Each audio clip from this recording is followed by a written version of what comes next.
ஆட்சியாளர் தான் ஆட்சிக்கு வந்தீங்கன்னு என்ன பார்த்து சொல்றாங்க அப்படின்னு முதலமைச்சருக்கு சிஎம் சாருக்கு கோவம் வருது.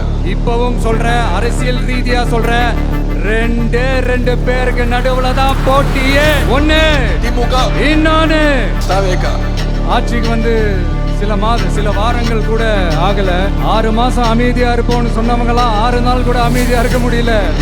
எதை பத்தி கேட்டாலும் திமுக செய்கின்ற சதி. இப்ப எலெக்ஷனுக்கு அப்புறம் சுத்தம். ஆனா இந்த திமுகவும் மற்றும் பலரும் ஒன்னா சேர்ந்துகிட்டு இந்த விஜயோட ஆட்சி வந்துட கூடாதுன்னு சொல்லி தமிழ்நாடு முழுக்க உண்மையான எதிரி யாருன்னே தெரியாம களமாடி இருக்கிறோம். திமுக ஸ்டைல்லயே சொல்லணும்னா ரீல்ஸ் போட்ட கூட்டம்லாம் இப்ப நியூஸ் பார்த்துக்கிட்டு இருக்கிறாங்க.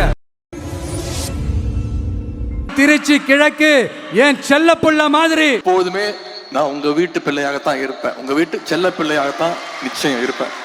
உங்க அண்ணனை, உங்க தம்பிய ஒண்ணு மட்டும் நீங்க புரிஞ்சுக்கணும்னா, உங்ககிட்ட இருந்து என்ன பிரிக்க முடியாது, என்கிட்ட இருந்து உங்களை யாரால பிரிக்க முடியாது. முதல் அமைச்சரா இல்ல முதல் சேவகனா ஆக்கி இருக்கிறீங்க.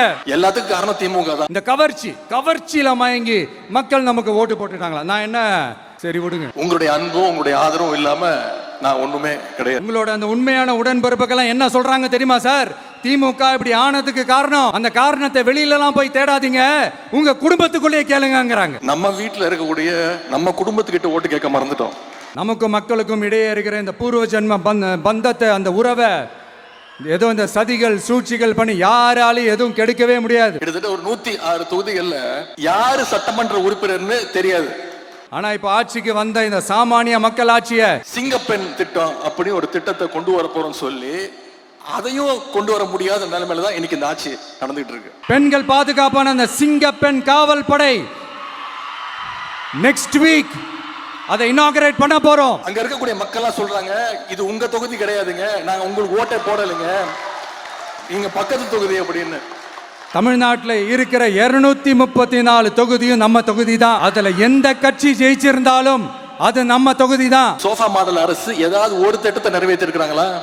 ரொம்ப தெளிவாயிட்டாங்க சார், ரொம்ப தெளிவாயிட்டாங்க. அதனால ஒரு ஆக்கப்பூர்வமான ஒரு எதிர்கட்சியா செயல்பட்டு மக்கள் மனசை வெல்ல பாருங்க. தூரசக்தி, ஓரசக்தி, பாரசக்தின்னு நம்முடைய திரைப்பட இயக்குனர் திரு டி ராஜேந்தர் மாதிரி ரைமிங்கா டயலாக் பேசுறாரு ஸ்டாலின் சார். திமுக வந்து இப்போ தீய சக்தி மட்டும் இல்ல, மக்களை விட்டு ரொம்ப தூரமா போன தூர சக்தி, ஓர சக்தி, கோர சக்தி, பார சக்தி. மக்கள் மீது ஓவர் கான்பிடண்டா இருந்துட்டோம். நீ எங்களுக்காக உழைக்கிறதுக்காக வந்திருக்கிற அந்த வேலையை மட்டும் பாரு.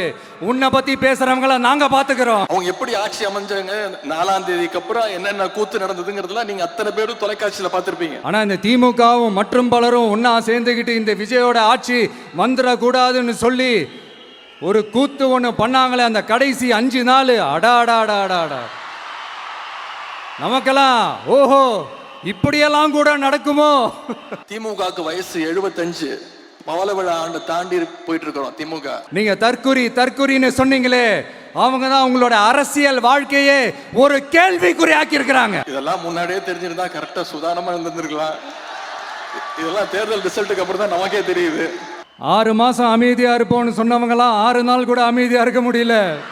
ஆட்சிக்கு வந்து 1/2 மணி நேரத்திலே ஆரம்பிச்சுட்டாங்க. பாவம், ஒரு கல்யாண வீட்டுல எல்லாம் போய் புலம்பிட்டு இருக்காங்க.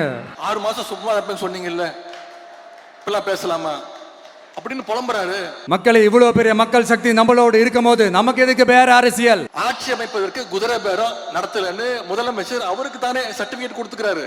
முத்துவேல் கருணாநிதி ஸ்டாலின் எனும் நான் அப்படின்னு அவர் மீண்டும் பதவி ஏற்கின்ற நாள் தூரத்துல கிடையாது. அதை செஞ்சு காட்டுவோம். கான்பிடென்டா இருங்க, நல்லதே நடக்கும், வெற்றி நிச்சயம்.